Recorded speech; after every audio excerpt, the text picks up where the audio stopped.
Hey guys, what's up? Today we are doing a JMills original. No book, no recipe, this is all me. It's actually super simple and it is my most requested snack item. It's popcorn, and I've been making homemade oil-popped popcorn for so many years at this point that I have multiple variations depending on what I have in my pantry, depending on whether I want sweet or savory. But today I'm just gonna show you how I make my OG, original style JMills popcorn. Okay, so basically I've got my popcorn kernels here. These are heirloom kernels. I swear I rarely have these in the house, but this is what I have right now. Normally I just use organic yellow or organic white. Whatever you have will be fine. And then I'm gonna use just straight up olive oil in the pot here. That's gonna actually pop the popcorn. And then once it's popped, we're gonna dump it into this mixing bowl. And for toppings, we're gonna use sea salt. We're gonna use nutritional yeast. I am obsessed with nutritional yeast. I have it in my pantry at all times. And it's a great way to get some extra protein. And it's a really good source of B vitamins. So add this to your pantry. It's a little bit of a cheesy-esque flavor. I throw it on popcorn, I throw it on salads, I throw it in sauces, I throw it in a lot of things. So it's super versatile. And then I'm also gonna top it with a little bit of garlic powder. So, oh yes, and as a butter replacement, once the kernels are popped, I'm gonna use a little bit of an elevated olive oil, kind of mild in flavor, so it's not gonna like taste like olive oil in your popcorn. It's just kind of a butter replacement to moisten it up and allow everything else to stick. So here we go. Turning the small guy on. You wanna start kind of low. You definitely don't want to burn the popcorn. So I always kind of turn my stove on to about probably like a low to medium or somewhere in between. Every stove is a little bit different, so just use your own judgment. So I'm gonna generously put olive oil on the bottom here. You want it enough to cover the bottom of the pot pretty thoroughly and have a little excess room. I'm even gonna do a little bit more. Yeah, so that's a pretty sizable amount of olive oil that I'm using. We're gonna let this heat up. The key, truly, is to let the oil heat up before you put the popcorn kernels in. You want a little bit of a sizzle when you drop your first kernel in. Essentially, I'm just kind of checking for temperature to see if it might be hot enough. You can also see sometimes the oil will glisten a little bit. Hard to see a little bit with the lighting here right now, but you can usually tell when it's close. I'm gonna drop a kernel in.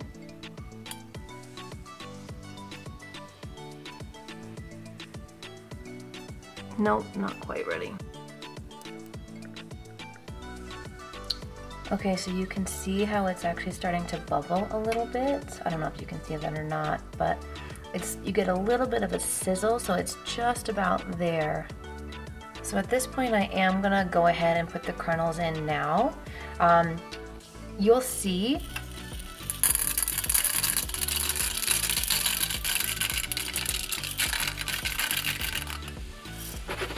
give it a little shake. You can see how the oil really does cover all of the kernels. So it's fully saturated. So I'm gonna go ahead and put the cover on, but you can see it sizzling, you can hear it sizzling, and I'm just gonna let it sit.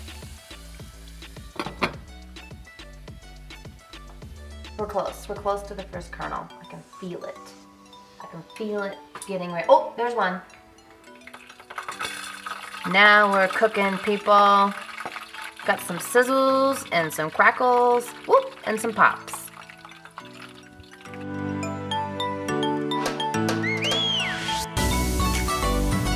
Oh, she's going now. So you definitely want to make sure that you're present during the whole pop because you want to make sure that you can kind of shake it around. If it gets too full, you want to be able to dump it into your popcorn bowl.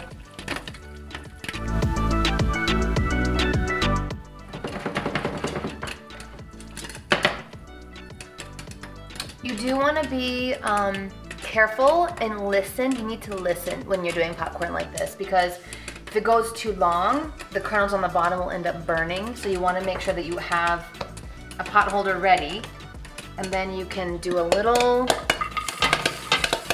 drop to kind of clear some room, and then set it back on.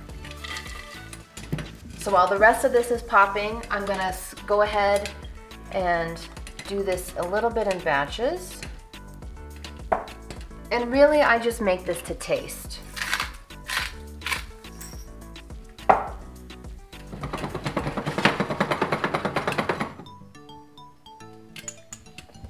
So you can hear that it's actually slowing down now, and I think it's finished. So I'm actually gonna go ahead and turn this off.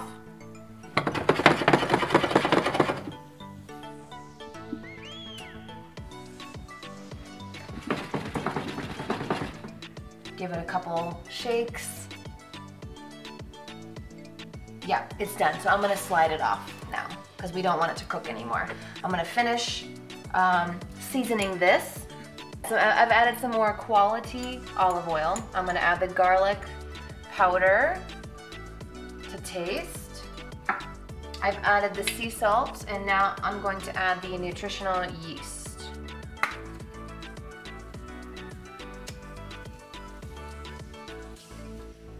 Like so. I've got my wooden spoon. Gonna give it a little toss around. And then we're ready for the top layer. So we'll take this, plop the rest in. That actually did really great. I have nothing left in the pot, so that was a really good batch.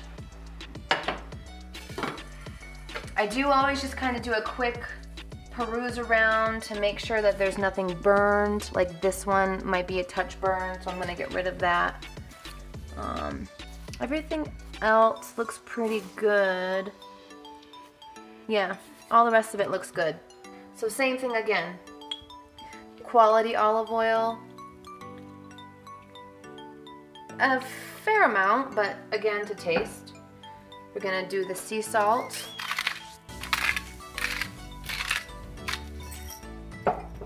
We're gonna add the garlic powder. And we're gonna finish with the nutritional yeast. I like a lot of yeast. Josh doesn't like quite as much, so I try to do a happy medium. And then again, just kind of a stir. You want to make sure everything is pretty coated, which it looks pretty coated. Okay, so there you have it. JMills OG popcorn.